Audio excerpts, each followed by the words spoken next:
વલાઓ, પ્રભુ ઈસુના નામમાં પ્રેમી સલામ. અને આજે હું તમારી સાથે માથેની સુવાર્તાના 14મા અધ્યાયમાં પ્રભુ જે 5,000 કરતાં વધુ પુરુષોને જમાડે છે, એટલે સ્કોલરોના કહેવા મુજબ કદાચ બાળકોને સ્ત્રીઓ મળીને કદાચ 15,000 થી 20,000 લોકો હશે.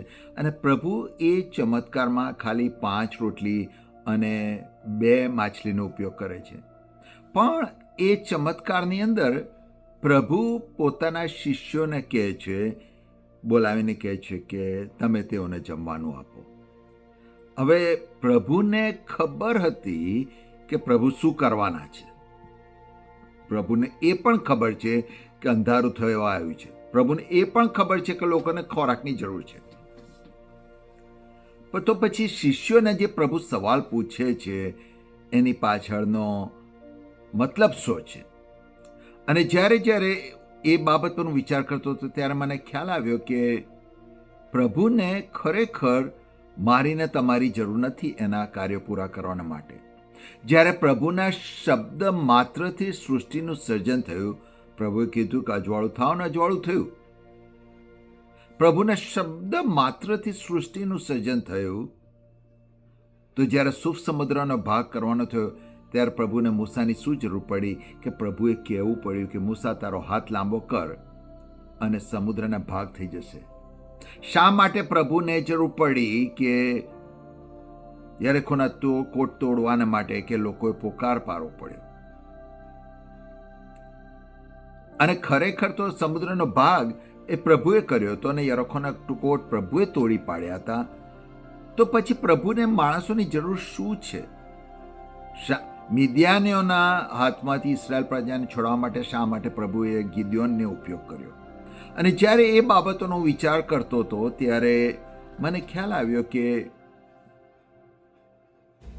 સૃષ્ટિના સર્જન પહેલા એનો અર્થ કે આદમે પાપ કર્યું એ પહેલા, અથવા તો આદમનું સર્જન થયું એ પહેલા, અથવા સૃષ્ટિનું સર્જન થયું પહેલા, પ્રકટીકરના પુસ્તકમાં કહે છે કે The lamb was slain before the foundation of the earth. એટલે પ્રભુએ અજવાળું થાય એ પહેલા, કહેવા પહેલા પ્રભુને ખબર હતી કે એક દિવસે પ્રભુ આદમને હવાને બનાવશે, એક દિવસે લોકો ભૂલ કરશે. એટલે એ પ્રશ્ન ઊભો થાય એ પહેલા હલવાનું બલિદાન ચઢાવી દેવામાં આવેલું. એ મારા તમારા માટે એ સમજ શક્તિની બહારની બાબત છે. અને પછી એ પ્રમાણે જ્યારે પ્રભુ પોતાના સેવકોનો ઉપયોગ જગતની અંદર અદ્ભુત કાર્યો કરવા માટે કરે છે ત્યારે હું ને તમે શું જોઈએ છે? પહેલામાં પહેલી વસ્તુ કે પ્રભુને માનીને તમારી જરૂર નથી, પણ આપણો પ્રભુ એ રિલેશનશિપ રાખનાર પ્રભુ છે. મારે દીકરો છે અને જ્યારે હું પિતા તરીકે મારા દીકરા સાથે કામ કરું છું ત્યારે મને એક અદ્ભુત આનંદ મળે છે. મારે એની જરૂર નથી, પણ જ્યારે એ મારા કામમાં હાથ પોતાનો જોડે છે ત્યારે મને આનંદ મળે છે. પ્રભુએ મને ને તમને એના સંતાન તરીકે બનાવ્યા છે. અને પ્રભુના રાજ્યમાં અથવા પ્રભુના રાજ્યના કાર્ય કરવાના માટે પ્રભુ જ્યારે મને તમને તક આપે છે ત્યારે પ્રભુને પણ આનંદ મળે છે.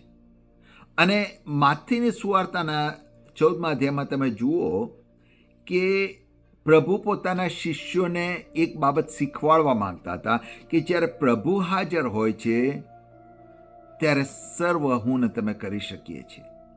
અને એટલા માટે જ્યારે પ્રભુએ પોતાના શિષ્યોને કીધું કે તમે તેઓને ખાવાનું આપો, ત્યારે લિટરલી પ્રભુ ઈચ્છતા હતા, અથવા પ્રભુનો કહેવાનો ભાવાર્થ હતો કે શિષ્યો તમે આ કામ કરી શકો છો. તમે આ કામ કરી શકો છો કારણ કે હું તમારી સાથે છું. અને તમે જુઓ તો ખરેખર શિષ્યોનો ઉપયોગ કેવી રીતે થયો છે આ બનાવમાં. તમને ને મને ખબર છે કે એ બધા લોકો ધરાઈને જમી રહ્યા પછીથી વધેલા ટુકડાઓની 12 બાસ્કેટ ભરાઈ ગઈ. હવે જો પ્રભુએ એ બાસ્કેટનો ઉલ્લેખ પહેલા કરવામાં આવેલો નથી, ખાલી જે 12 બાસ્કેટો છેલ્લે વપરાઈ વધેલા ટુકડાઓથી, એનો ઉલ્લેખ એ બનાવની પહેલાં નથી. પ્રભુએ એવું નથી કીધું કે જો આ 12 ખાલી બાસ્કેટ છે એને રોટલીથી ભરી દઈશ ને તમે લોકોને ખવડાવો. ના, એ પ્રમાણે નથી બન્યું.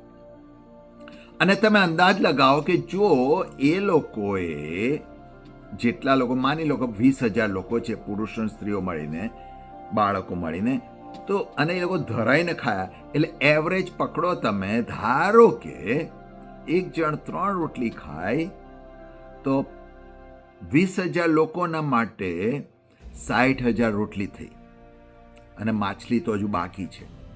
60,000 રોટલીને ઊંચકીને ચાલવાનું, ઇટ ઇઝ અ મોન્યુમેન્ટલ વર્ક.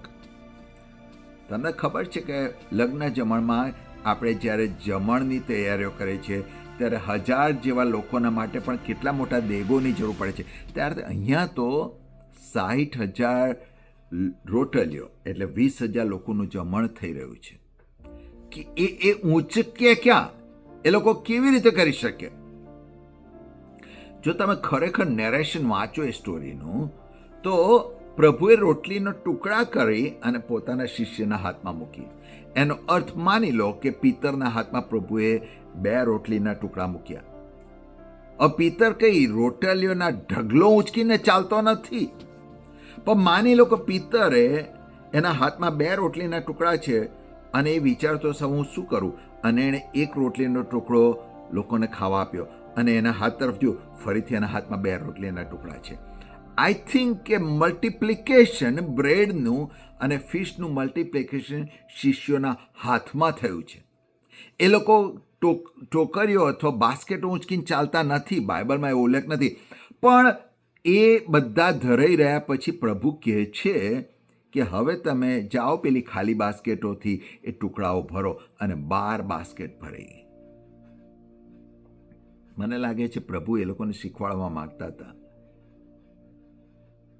કે હું તમને કહું છું કે તમે આ કાર્ય કરો. અને પ્રભુના વચનો અનુસાર એફેસોના પત્રના 2 અધ્યાયની અંદર કહેવામાં આવે છે કે પ્રભુએ મારા ને તમારા માટે અગાઉથી સારા કામ તૈયાર કરી રાખ્યા છે.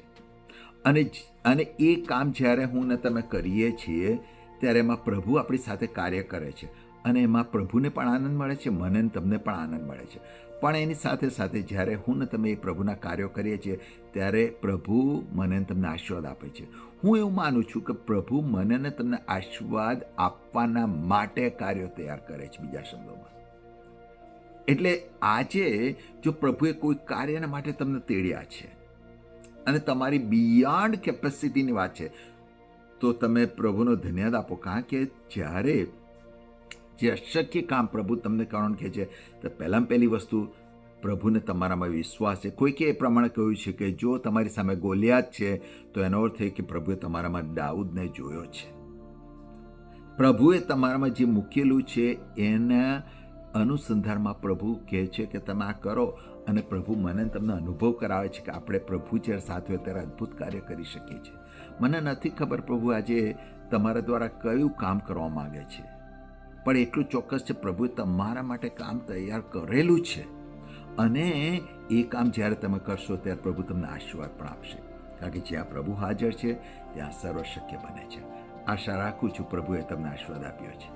Thank you.